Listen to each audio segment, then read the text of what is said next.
Nous voici au Salon Rétromobile année 2023 et sur le large plateau consacré au modèle proposé à la vente aux enchères Arcurial.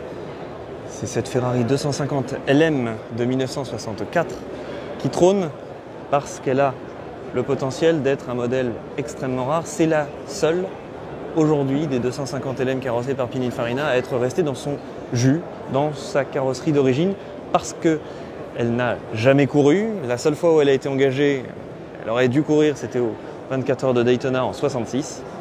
Mais finalement, elle n'a pas couru. Si bien que sur les 32 modèles qui ont été réalisés de la Ferrari 250 LM, c'est la seule à être encore d'origine. Mais ce n'est évidemment pas la seule surprise qui attend et les acheteurs et les curieux de rétromobile avec cette vente Arcurial. De très nombreuses Ferrari, mais pas que, des Mercedes AMG, des Facel Vega, des Lamborghini et même des Renault sont proposés à l'image de ces modèles. Lamborghini à gauche, Ferrari Daytona au centre. Et encore une autre Ferrari ici même. Et puis plus loin, des Maserati, des Porsche. Et c'est ce tour que nous vous proposons en images à partir de maintenant. La vente aura lieu ce week-end. Il y a 3 vacations au total que prépare Arcurial des 3 au 5 février prochain. Toujours organisé sous le marteau, tenu par Hervé Poulain, le directeur et fondateur émérite de la maison de vente aux enchères parisienne. Parmi les marques également représentées, Maserati avec ici une Ghibli Spider, une Ghibli SS coupée, également une AC-ACE, encore une Delahaye et une Delage juste à côté. Il y en a également de toutes les époques, ou de toutes les nationalités, à l'image de cette allemande. Carrossée par Karmann, c'est une Adler cabriolet de 1938.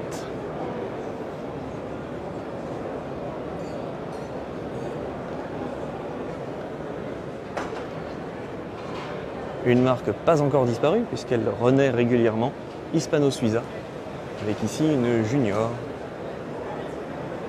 de 1933.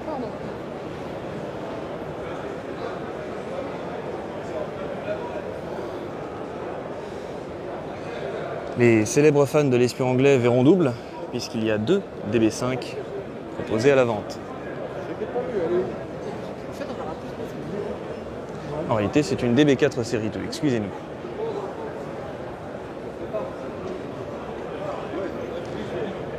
Si vous préférez les françaises, elles peuvent être décapotables. Il y a 2 DS cabriolets qui sont proposés.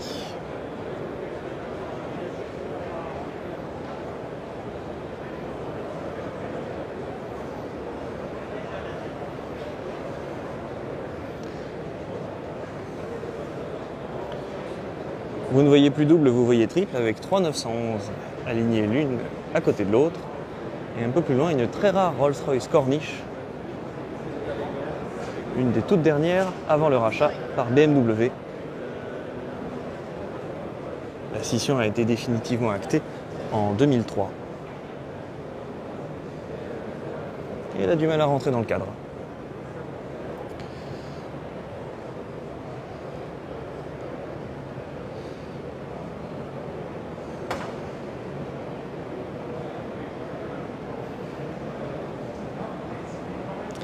Si vous préférez le sport et la légèreté, on ne saurait que vous conseiller cette 205 Rallye dans son état d'origine avec sa moquette rouge et dans sa teinte blanc neige.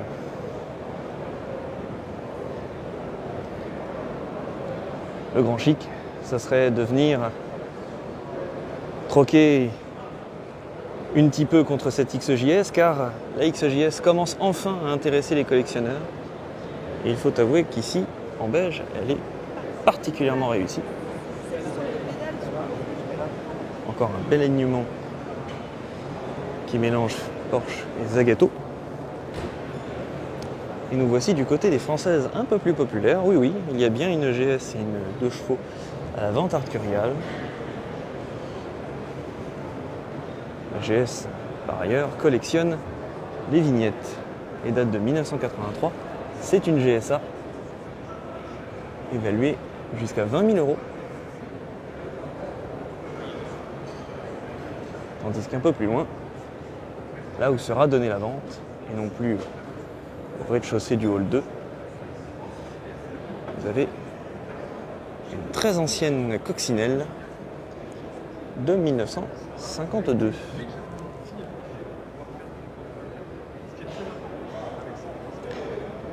Du côté des curiosités, nous avons cette 126 en version cabriolet de plage.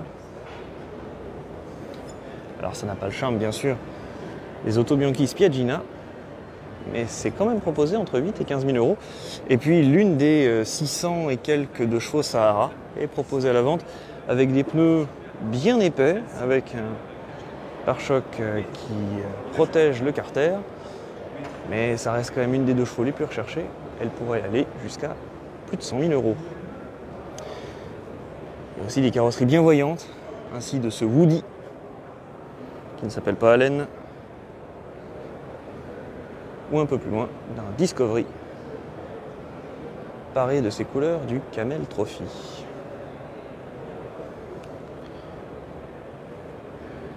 Deux Mercedes Ponton nous regardent.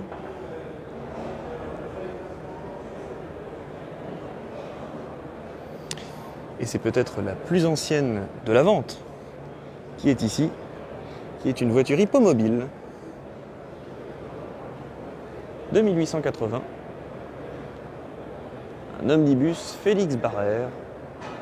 À l'époque, on montait aussi tout en haut à l'impériale pour gagner de la place. Si on retourne du côté des modèles un tout petit peu plus contemporains, notons la présence d'une Renault 4L 4x4 avec système sympa, également une Escort avec son fabuleux aileron, Escort RS bien sûr,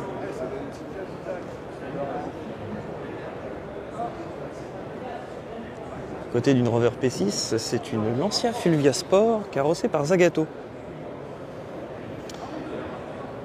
Et un irrésistible Spider Alfa Romeo Giulia 1300.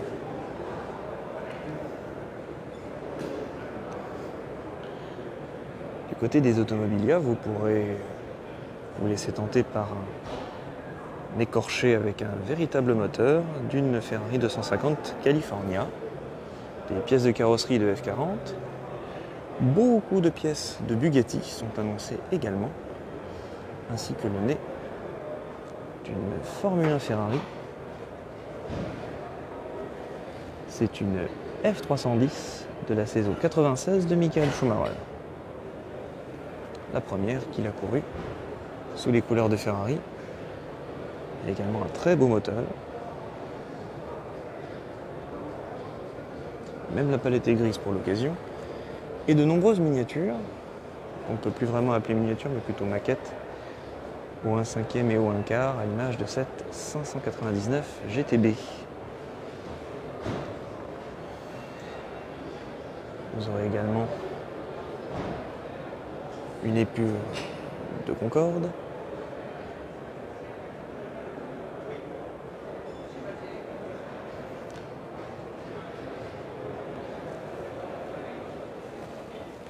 des Formule 1 Renault et Ferrari. Oui, oui, c'est bien une Renault en jaune. Ou encore cette Enzo.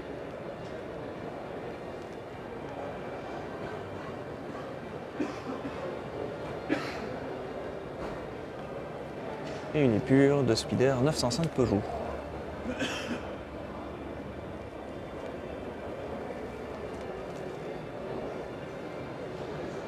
Et puis pour aller plus vite, on ne sait pas s'il faut se doper ou avoir un vélo Ferrari. Et celui-ci risque d'emmener les fans de cyclisme à grande vitesse.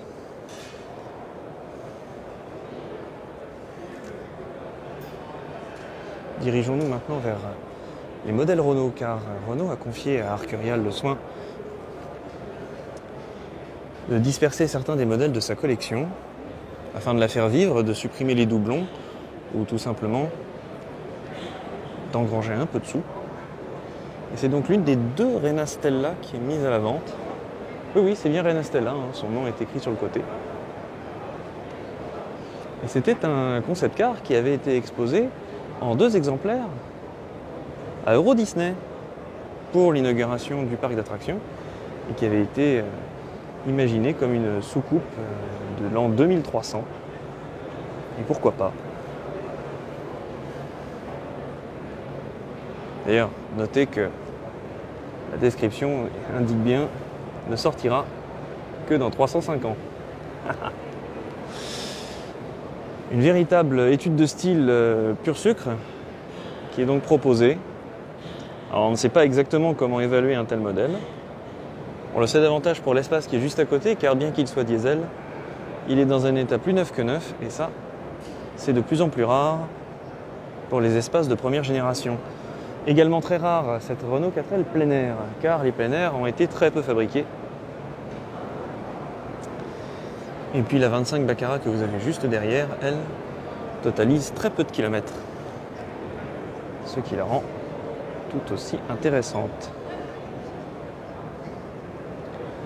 On notera le bel alignement bleu-blanc-rouge qui nous mène à une DX16S, à une CX25 GTI et qui nous ramène à 2 Alpines. Une 1600 SC de fin de carrière et 7 V6 turbo. La successeur de la 310.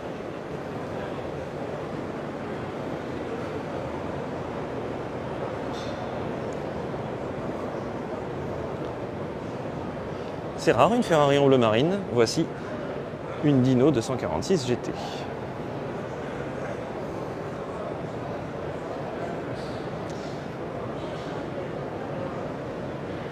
Voilà donc pour ce rapide tour d'horizon de ce que Arcurial propose à la vente.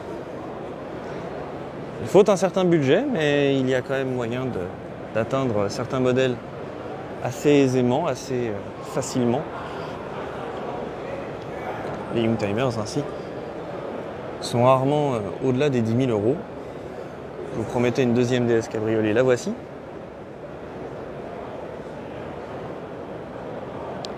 Cette fois-ci avec des phares de 21.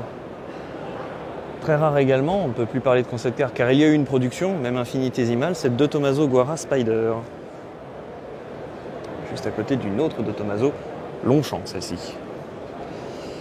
Et puis, elle demandera une fin de restauration, mais elle le mérite. C'est cette Ferrari 340 America.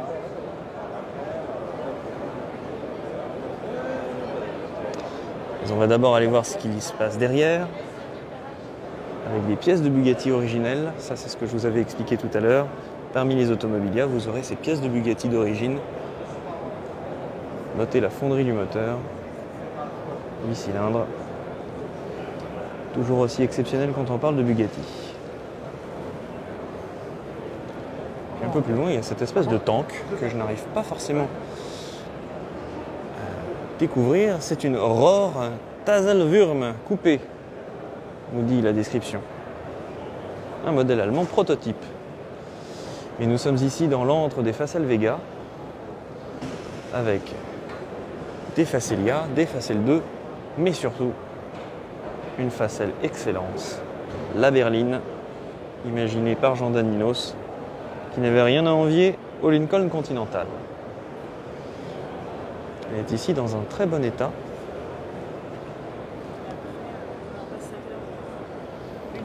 Même si elle nécessitera forcément une remise en route et un léger coup de polish.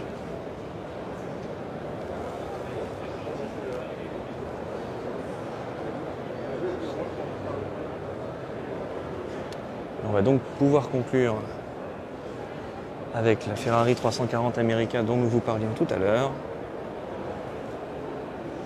Elle date, elle, de 1951 et représente l'autre star de la vente avec la 250 LM présentée tout à l'heure. Celle-ci a vraiment couru plusieurs fois. 12 heures de Sebring, 24 heures du Mans, 24 heures de Daytona. C'est une véritable pistarde. Et il n'y a plus qu'une chose à espérer, c'est de la revoir non plus dans une salle de vente, mais bien sur un circuit. On va vous souhaiter une excellente route avec le nouvel automobiliste. Et si vous venez à Rétromobile, bonne visite et peut-être même de bons achats. Bonne route à tous et bon salon.